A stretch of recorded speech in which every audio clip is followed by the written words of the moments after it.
Petite intro pour vous dire que cette vidéo que vous allez voir aujourd'hui, c'est une des... Ça, c'est mon chat, ça. Salut les petits Quick and Toast! Petite intro juste pour vous dire que la vidéo que vous vous apprêtez à voir, c'est une des premières que j'ai tournées avant même de lancer ma chaîne YouTube. Et à l'époque, j'avais pas tout le matos que j'ai maintenant, les lumières, le son. Donc la qualité peut laisser un peu à désirer. J'espère que vous m'en voudrez pas trop. J'ai décidé de quand même la publier parce que je trouvais qu'elle était intéressante. Je vais vous montrer comment fabriquer une table et surtout à quel point c'est super simple et que n'importe qui peut le faire. Donc voilà, à vous les studios, ça démarre!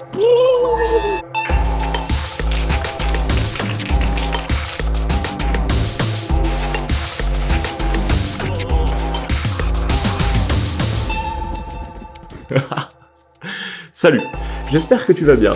Aujourd'hui, on va parler table. Une table, c'est simple, c'est un plateau et des pieds. En gros, un sol surélevé quoi. Et pourtant, trouver la bonne, ça peut parfois être assez complexe, que ça soit en termes de style ou en termes de dimension. En revanche, la fabriquer soi-même, c'est pas beaucoup plus compliqué que de monter un meuble en kit. En plus, ça peut te faire économiser de l'argent. Promis, à la fin, tu seras trop fier de toi et de la montrer à tous tes amis. Donc, on s'y met ? La recette de la sauce secrète. Et on se retrouve dans mon atelier perso. Pour faire ce tuto, tu auras besoin de, bien sûr, le plateau de la table, des pieds, je t'ai mis le lien en description, de l'essence de bois et le petit pinceau spalter qui va avec, des bombes de peinture de couleur, du noir, du blanc, du doré, du vernis pour solidifier le tout, du scotch, du papier à poncer et bien sûr, des caps. Très bien. Pour commencer, on va parler du plateau de la table. Pour ce plateau, j'ai choisi de prendre du hêtre. J'ai acheté une énorme tablette qui est faite pour les cuisines à la base de 2,50 m de long que j'ai découpée en 3 longueurs pour me fabriquer 3 tables. J'ai d'ailleurs une de mes tables dans mon salon qui a été faite avec cette tablette. La voilà tout de suite en image. Ce qui est important lorsqu'on choisit son plateau de table, c'est tout d'abord d'avoir une matière qui va nous plaire, mais il faut aussi tout de suite très vite penser à l'épaisseur qu'on va donner à cette table. Ici, c'est une table de 18 mm d'épaisseur. Ça conviendra très bien à une table d'appoint ou à une petite table à manger. En revanche, si tu veux faire une plus grande table, pense à partir sur plutôt des épaisseurs comme 30 mm ou 40 mm qui seront plus résistantes et gondoleront moins. Cette grande planche de 2,50 m par 60 cm, je l'ai payée 59 € chez Leroy Merlin et avec celle-ci, je vais donc pouvoir me faire 3 tables. Comme tu le vois, c'est très économique. Maintenant, moi personnellement, j'ai choisi cette table parce qu'elle était pas très chère chez Leroy Merlin, mais la couleur du bois ne me plaît pas trop. Donc on va passer à une teinte du bois et on va aussi la peindre pour un petit peu la personnaliser. Avant de commencer à peindre et vernir cette table, il nous faut un beau support bien lisse. Et pour ça, on va poncer. Et on commence à poncer avec du papier 120, qui est un grain moyen. Ce qu'il faut savoir avec le papier à poncer, c'est que plus le chiffre est grand, plus le grain sera fin. 80, c'est un grain assez gros, tandis que 240, c'est un grain plutôt fin.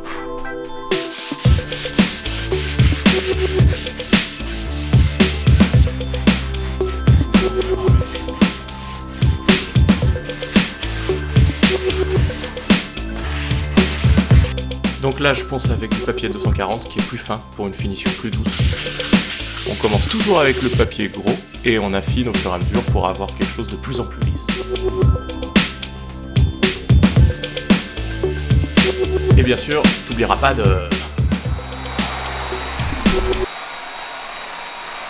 aspirer. Une fois que tu as bien aspiré ta surface, tu passes un coup d'éponge pour enlever les derniers grains de poussière.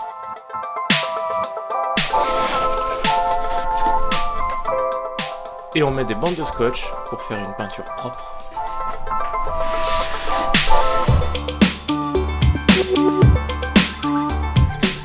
Et bien sûr, on n'oublie pas de protéger son plan de travail avec du carton.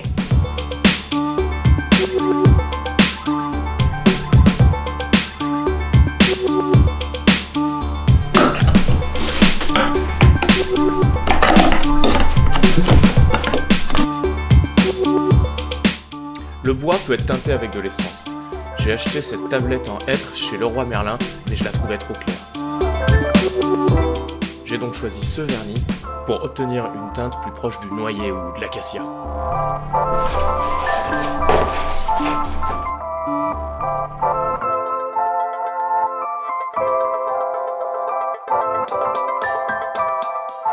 On passe à la couche de peinture, et on protège toujours bien avec du carton, évidemment.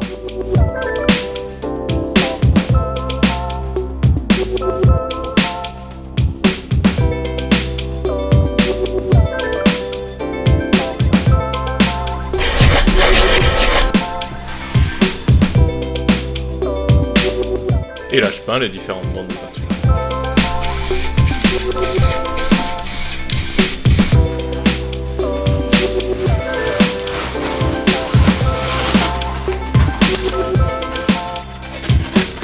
Et je fais le doré en dernier, parce que c'est la peinture la plus fragile, c'est celle qui prend les traces de doigts.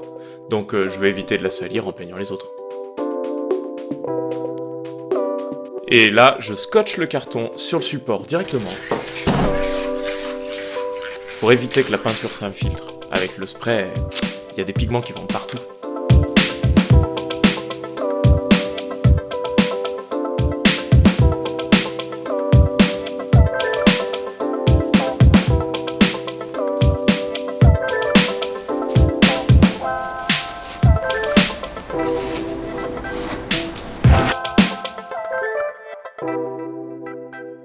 Une fois que le plateau est fait, on va fixer les pieds.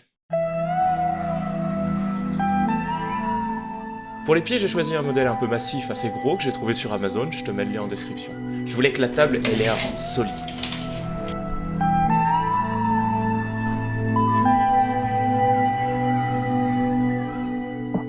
Après avoir pris quelques mesures, je trace l'emplacement des trous avec un critérium. Pour les vis, j'ai pris du 5 par 16. 5, c'est la largeur de la tête de vis, et 16, c'est la longueur de la vis. Vu que ma table fait 18 mm, je suis sûr qu'elles passeront pas à travers.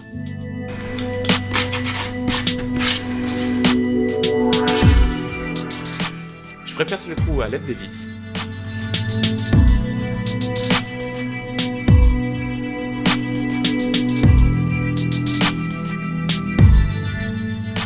Et je passe à la fixation des pieds. Putain, je sais pas comment je vais faire. Ils sont pas aimantés.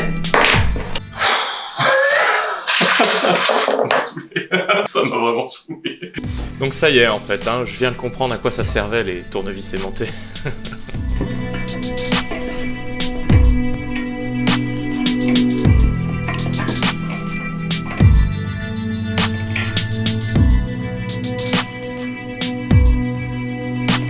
Et après quelques galères, ça y est, j'ai fixé les pieds solidement.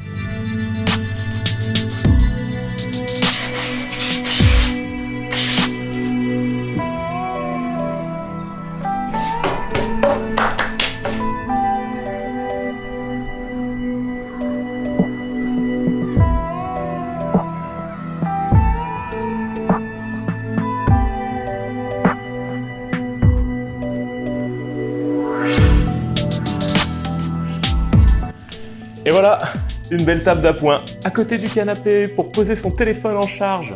Elle est pas belle la vie? T'as pu le voir, le tuto, encore une fois, il était très simple. Moi, je suis un bricoleur du dimanche et pourtant, j'ai réussi sans aucune difficulté. En termes de budget, ça vaut vraiment le coup, puisqu'avec un seul plateau, je peux faire 3 tables. Et j'ai vraiment choisi ce que je voulais en termes de bois, en termes de pieds, pour que ça fitte avec le reste de mon intérieur. L'inconvénient, par contre, on va pas se mentir, c'est qu'il faut se bouger. Faut aller en magasin pour repérer les matériaux, les acheter. C'est plus compliqué que de commander sur Internet. Mais franchement, entre monter un meuble en kit et monter une table comme ça, je suis hyper fier de cette petite table que j'ai fabriquée. Voilà, c'est la fin de cette vidéo, j'espère que ça t'a bien plu et que ça t'a donné la motive de toi aussi fabriquer des meubles. N'hésite pas à me dire en commentaire si ça t'a plu, si t'en as fait quelque chose, à m'envoyer tes photos sur Insta, je serais ravi de les partager avec tout le monde. N'hésite pas à mettre ton petit pouce bleu sur la vidéo, ça donne de la force. Et comme d'hab, il y a plein d'autres vidéos à venir, alors abonne-toi à la chaîne, clique sur la petite cloche, comme ça tu seras averti des prochaines que je vais publier. Allez, à plus, bye!